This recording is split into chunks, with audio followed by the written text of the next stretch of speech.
1 साल में बाहर निकलेगा तो निकल के नौकरी मांगेगा, नौकरी देनी नहीं हमें कॉन्ट्रैक्ट पे रखना है, हमें संविदा पे रखना है, हमें नौकरी तो देनी नहीं। बीजेपी का ये फार्मूला है, ये गुजरात मॉडल है।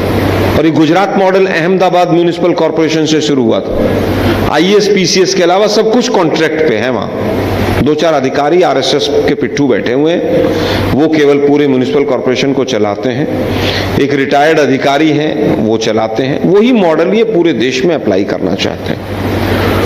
हम पुरजोर तरीके से इस मांग को उठाते हैं कि जो जो आपने वादे किए थे उनको पूरा कीजिए। लेकिन अब दुर्भाग्य है कि अब तो इनके जाने वाले का समय आ गया। नीतीश जी भी जाएंगे, भाजपा भी जाएगी, और यही कारण है कि उनको पता चल गया है कि हम जा रहे हैं। तो पहले वो एसआईआर का लेकर आए कि किसी तरह से वोट चोरी करके हम जुगाड़ कूट बैठा लें। अब वो नहीं चल पाया तो सोचा भाई अब क्या करें, अडानी को 1000 एकड़ जमीन दो, पैसे लो, इधर से लो पैसे, उधर से लो, और 10-10 हजार रुपए महिलाओं के खाते में डाल दो, युवाओं को 1000-1000 रुपए दे दो। मतलब बिहार की भूमि, बिहार की मिट्टी और बिहार की महिलाओं को, उनकी सोच को इतना कमतर करके बीजेपी आंक रही है कि वो पैसे देके, पैसे बांट के वो वोट लेना चाहती है।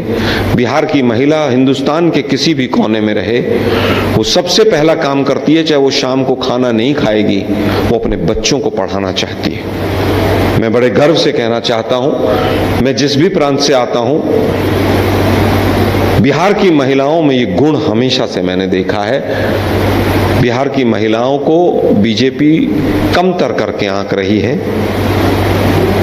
वो चाहते हैं कि इस तरह से वोट मिल जाए। हम इस मुद्दे को पुरजोर तरीके से उठाएंगे, क्योंकि शिक्षक ही समाज का और राष्ट्र का निर्माता होता है। शिक्षकों की ज्यादा से ज्यादा भर्ती होनी चाहिए। करते हैं वो नौकरी के लिए आपके 12वें मुद्दा बताया जा रहा था बीजेपी की तरफ से। अब आप लोगों के पास भी जो उनके डिप्टी सीएम है, उनकी डिग्री का मुद्दा उठाया है, तो क्या आप लोग इस मुद्दे को उठाएंगे? देखिए, मेरे उठाने से नहीं उठाने से, देखिए मुझे लगता है कि फाइलें तो आरएसएस के लोग ही डील करते होंगे। हर मंत्रालय में एक आध आदमी बैठा रखा है उन्होंने अनऑफिशियली। मंत्रियों के पास कोई पावर नहीं होती जहां बीजेपी की सरकार होती है। दिल्ली की मुख्यमंत्री देख लीजिए ना, वो रामलीलाओं के और उनके उद्घाटन करने के अलावा कोई काम ही नहीं करती हैं। वो रील बनवा लेती हैं, 5-6 कैमरामैन साथ चलते हैं। कोई अचीवमेंट बताइए आप। बिहार के मुख्यमंत्री कौन है? कई भाइयों को नाम का ही नहीं पता होगा। पता है आपको कौन है? बहुत देश में ऐसे लीडर्स हैं जिनका नाम ही नहीं पता होगा बीजेपी।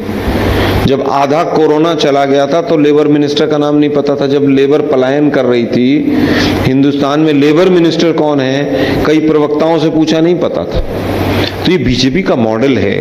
पीएमओ देश चलाएगा, सीएमओ में बैठे हुए कुछ अधिकारी उनके जो हैं वो राज्य को चलाएंगे, और मंत्रालय में कुछ आरएसएस के लोग बैठकर मंत्रालय चलाएंगे। तो उनका कसूर नहीं है। यथा राजा तथा प्रजा वाली सिचुएशन है कि जैसे वो खुद दिल्ली में हैं वैसे ही लोगों को मंत्री बनाते हैं। बात मुद्दे की है कि तेजस्वी जी ने स्वयं अपनी शिक्षा के बारे में हमेशा कहा है कि भाई मैं जो भी पास हूं, मैं 8वीं पास हूं, मैं 9वीं पास हूं, मैं 10वीं पास हूं, मेरे पास कम से कम फर्जी डिग्रियां तो नहीं है। ये बात तो ओपन मंच से मैंने कई बार उनको सुना है कि जो है वो सामने।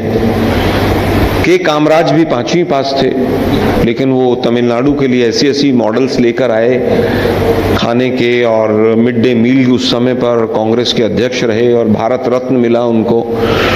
कई बार परिस्थितियां शिक्षा नहीं दे पाती हैं, लेकिन फर्जी डिग्री लेकर एंटायर पॉलिटिकल साइंस का विद्यार्थी बनना वो ज्यादा दुखद है अपनी वास्तविकता सच्चाई बताने के लिए।